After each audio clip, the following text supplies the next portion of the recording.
NASA's miniature helicopter has gone down in history as the first aircraft to achieve a powered flight on another planet. The 1.8 kilogram robot performed a 40-second successful takeoff and landing over the surface of Mars. Altimeter data confirm that Ingenuity has performed its first flight, the first flight of a powered aircraft to another planet.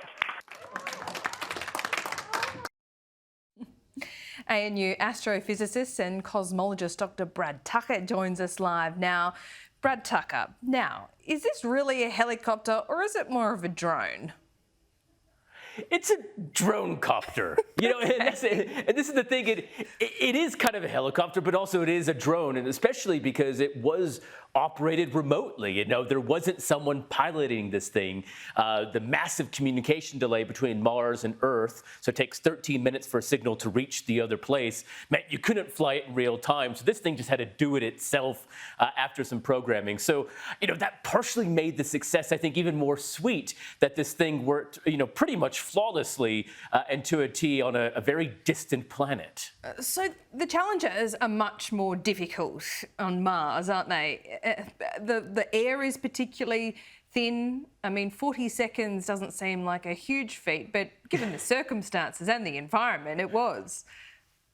That's right. Look, the Wright brothers didn't go for that long or that far either, on their first flight. It's the baby steps. It's kind of like when you're learning to drive. It's a big step pulling out of the driveway and going around the block and not crashing.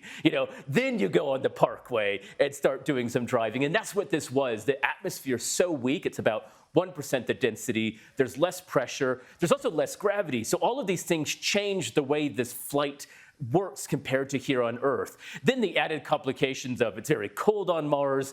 You don't have detailed weather. So was there wind? Was there change in pressure? So all of these things that affect normal airplane travel here on Earth are just that much more dramatic on Mars. The fact that they did get it right on the first go, not many of us are very successful at a good first drive on our learner's license. So I think that's a good step in the right direction. All right, we can always tell from your excitement levels, Brad Tucker, and you seem pretty enthusiastic about this one. On a scale of, 1 to 10, or, give us your all-time best achievement in space and where this fits in. Look, we obviously have the moon landing of humans, but, this is going to be one of those top 10 moments, I think, for human spaceflight and spaceflight ever.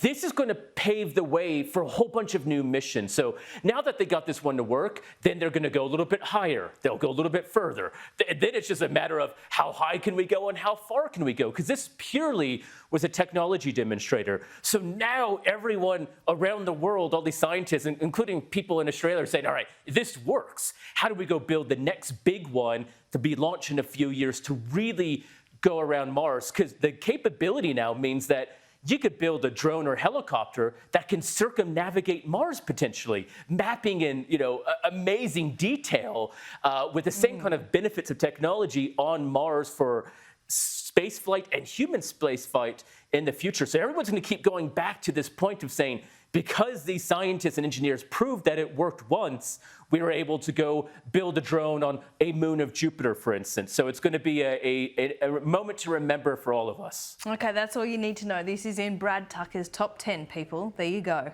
Brad Tucker, thanks for your time. That's all.